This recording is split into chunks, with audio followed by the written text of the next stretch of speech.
All right, that's your motion. Motion is to allow Representative Johnson to work with BLR staff to further define items 1 through 4, and that's going to be cloud 1A, 1B, 2, 3, and item 4. We have a second?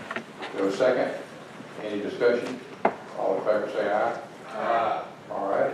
And let me just add to this, because on these ones that we're grouping, I know Representative Dotson was made a proposal on that, Representative Kavanaugh and myself, so I would hope that we'll all work together to come up with something that we can all give several options perhaps. All right, members, kind of let you know what we're going to do from here on out. We have to break at 11:30. We've got some meetings. We'll come back at 1 o'clock, work all afternoon. Of course, we'll be here tomorrow. So we are going to break prior to 11:30. But anyway, we're going to start on proposal 5, 6, 7A, 7D, and proposal 8.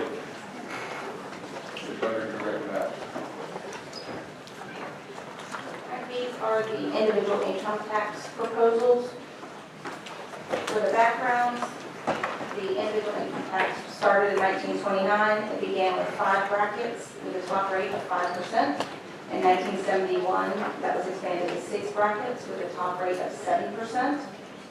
In 2013, the legislature passed a bill that phased rate changes over 3 years and codified the inflation adjustments for the brackets.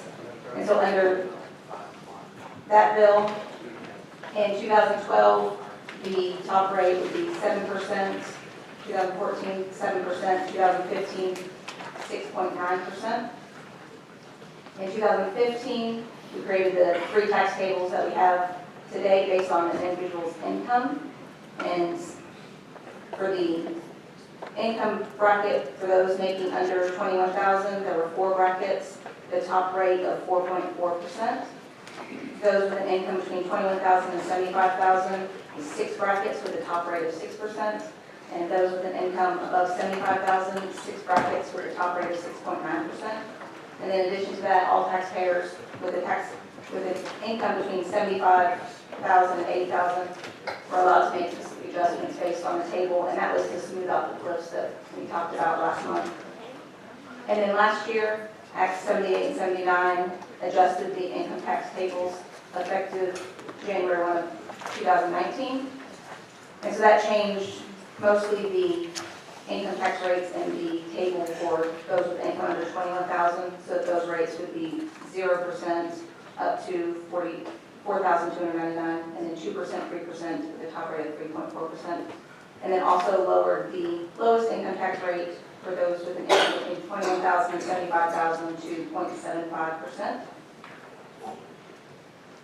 On some of these, there may be potential legal issues, and I'll touch on those as we get to the specific proposals. With the other states, see Iowa's 2018 individual income tax table. They have 9 brackets with a top rate of 8.98%. As I mentioned earlier, they passed a new bill this month that will change their rates in 2019 so that the lowest rate is 0.33% and the top rate is 8.53%. So they just reduced them a little bit for 2019.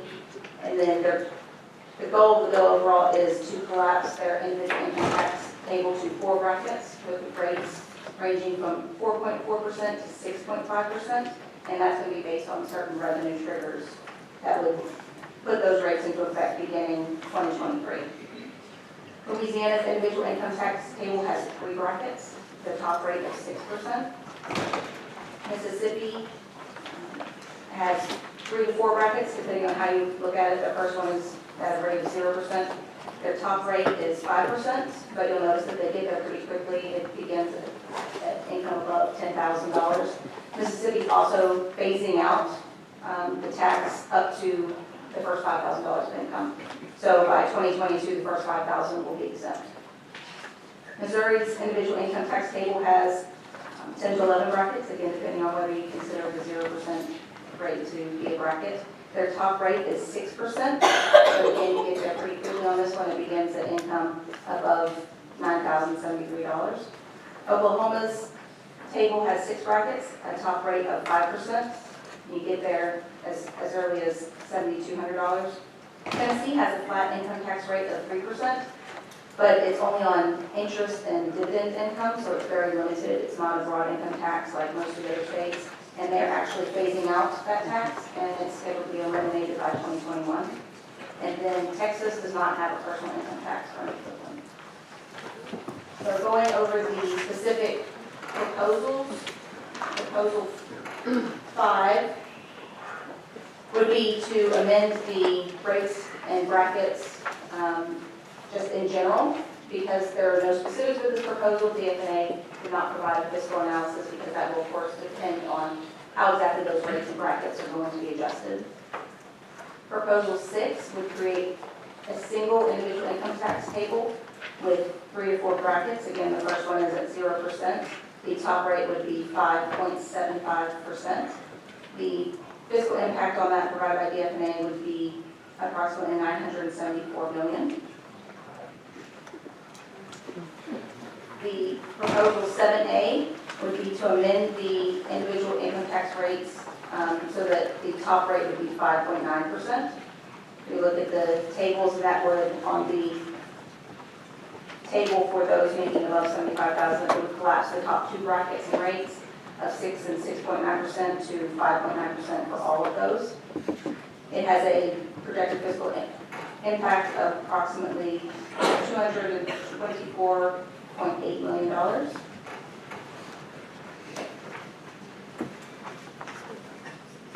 Proposal 7B would be to amend the individual income tax rates to reduce the top rate to 5%.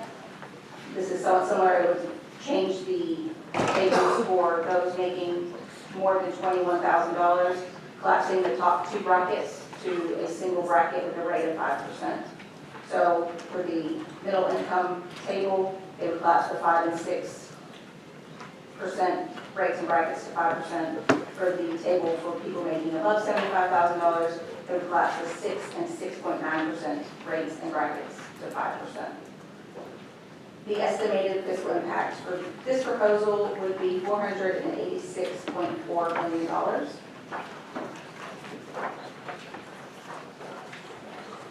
Proposal 8 would be to create a single individual income tax table with 4 to 5 brackets, including a bracket rate of 0%. The top rate would be 5%. The impact for this one is projected to be approximately $497.4 million.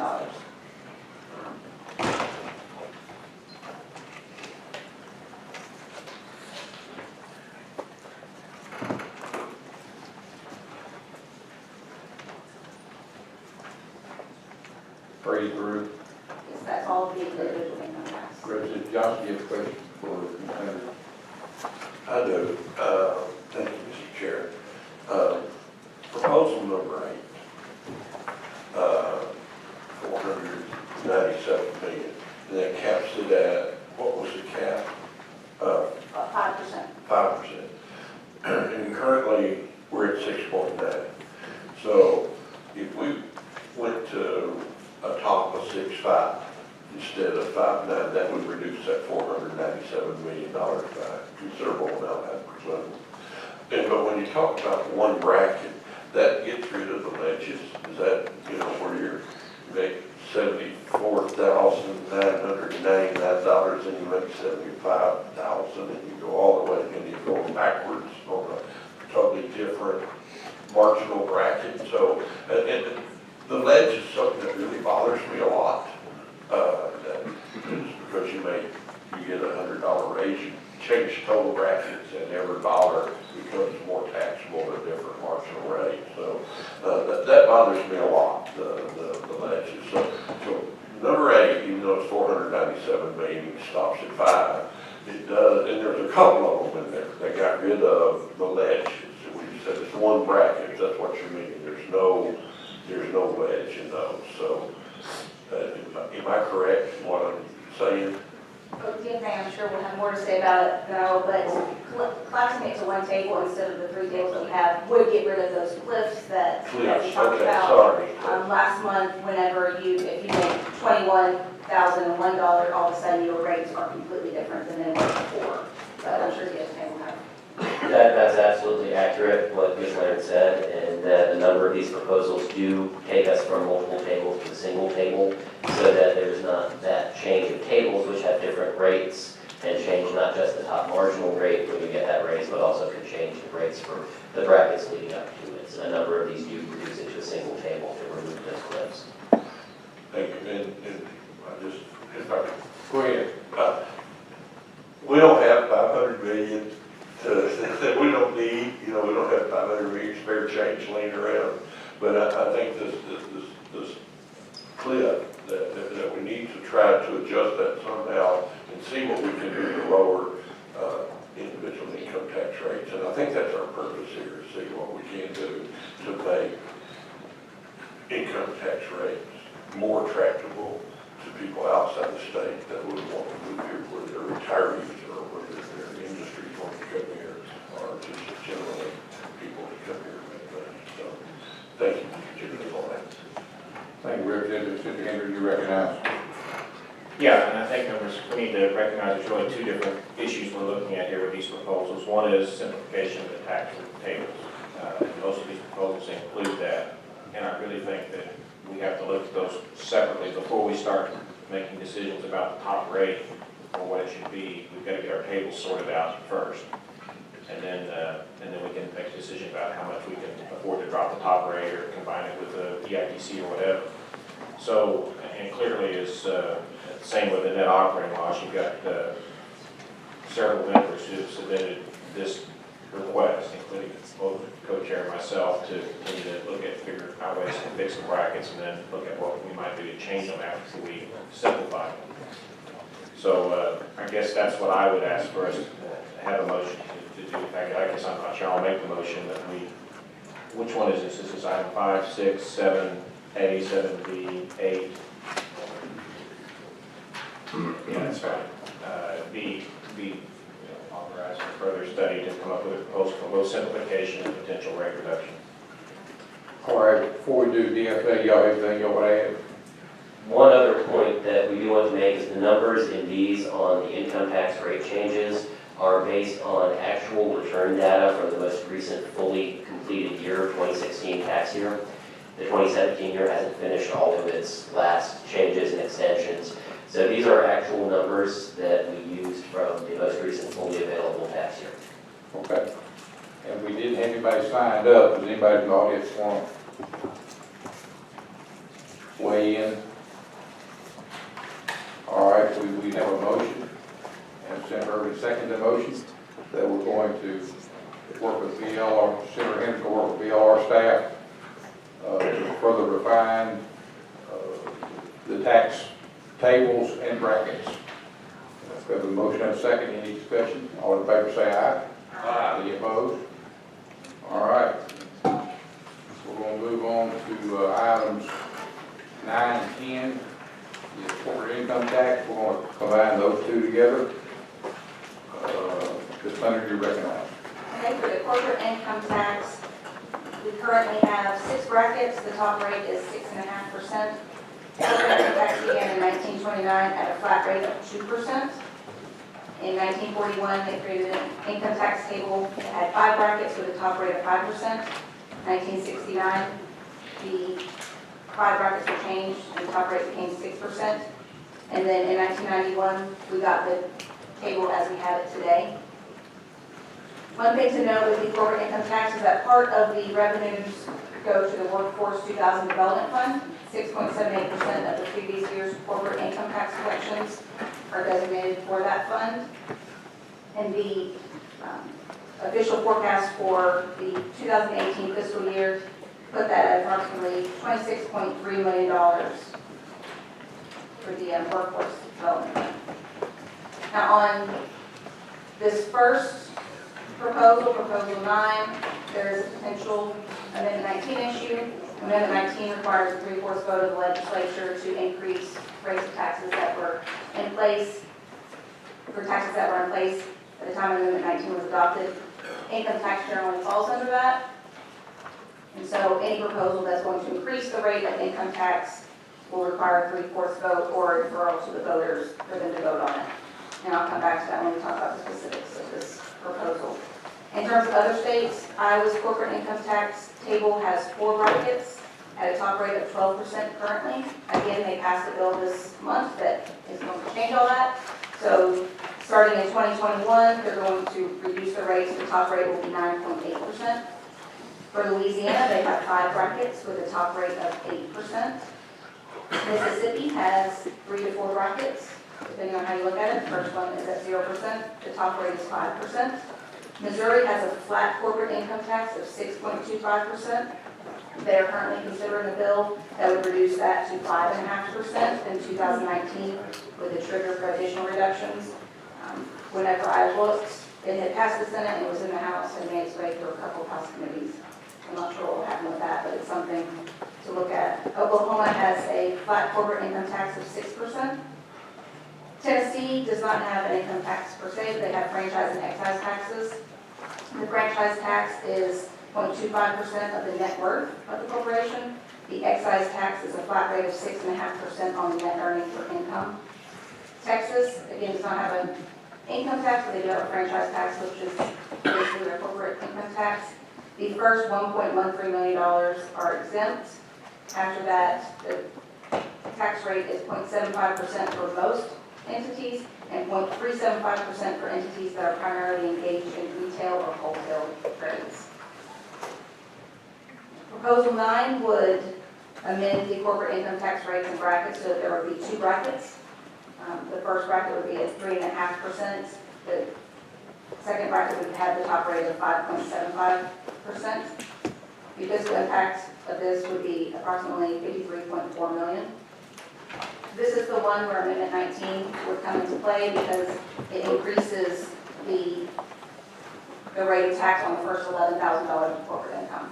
So Proposal 19 would require a 3/4 vote or referral to the voters.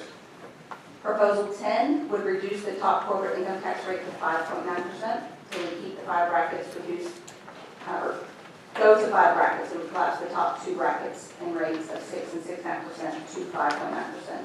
So that the table would be 5 brackets with a top rate of 5.9%. Then the fiscal impact for that would be approximately $39.6 million if that included the Workforce 2000 Development Fund allotment, or $36.9 million if it did not include that. Proposal 10 does not have the same Amendment 19 issues as Proposal 9 because there's no increase on the rate of taxes under that proposal. Any questions? Senator Andrew, you're recognized. Yeah, and again, I may ask for ABC of Chamber to come back and speak to this because you're talking about a cost again with $53 million to $40 million, depending on what that rate is, 5.9 or 5.75%. I guess I would ask them again, or maybe they can just say real quickly, is this more of an impact than depreciation and operating loss, apportionment, or its rate? Because I know one of the things that stuck with me at least was when McKee came was that apportionment was a bigger deal to them than the top rate. So would either of you want to comment on that? How important is this top corporate rate compared to some of those other things we've been talking about? Thank you, Mr. Chair. Again, Kurt Nauman from ABC Research and Planning. The rate issue has come up on several occasions when we have recruited businesses to the state. Particularly, we've looked at some other states where the corporate income tax rate has gone down. Mississippi, North Carolina's had a dramatic rate from 3%, to 3% rather, and down to 2.5% on S corporations. Arizona and New Mexico have decreased their rates. Indiana has. That's the trends that we've been seeing, where the corporate tax rates have been coming down. Michigan has changed their tax structure, you may be aware also. This is an issue that comes up more times than other types of issues. Where it would rank, I would say it ranks up there with apportionment as far as things that we look at that we're very cognizant of when we prepare our proposals, when we look at our own tax rates, our own tax exemption programs. Again, as I said before, I think it's a combination of the factors that we need to look at to make us more competitive. The lower the rate, of course, that's the big sticker shock that people get when they open the book up and they see the tax rates of various states. They would like that to come down, but apportionment has been one, as McKee Foods did in their presentation, showed the differences amongst all of the states and how this can hurt. Couple that with the rollback rule, I don't believe we talked much about that, are issues that corporations have provided to us. So I think I, again, would be hard pressed to try to rank these from 1 to 5, but I can say that this is an issue that is pretty prominent, that has come up from time to time, and that other states seem to be going in the direction of lowering their tax rates.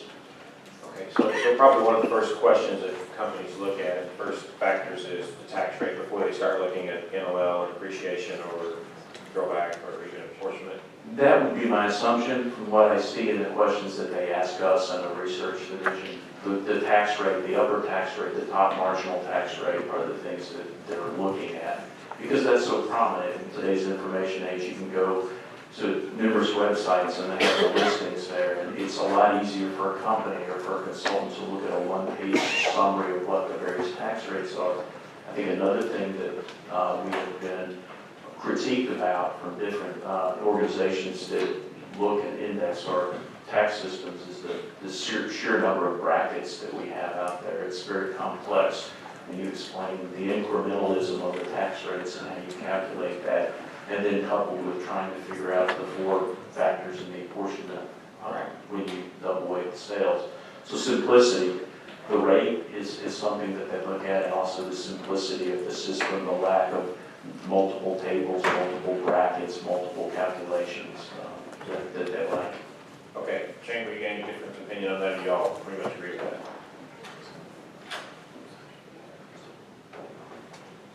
Matt can go back into discussing the benefits of apportionment, but I think We're generally, going to talk about apportionment a little bit later.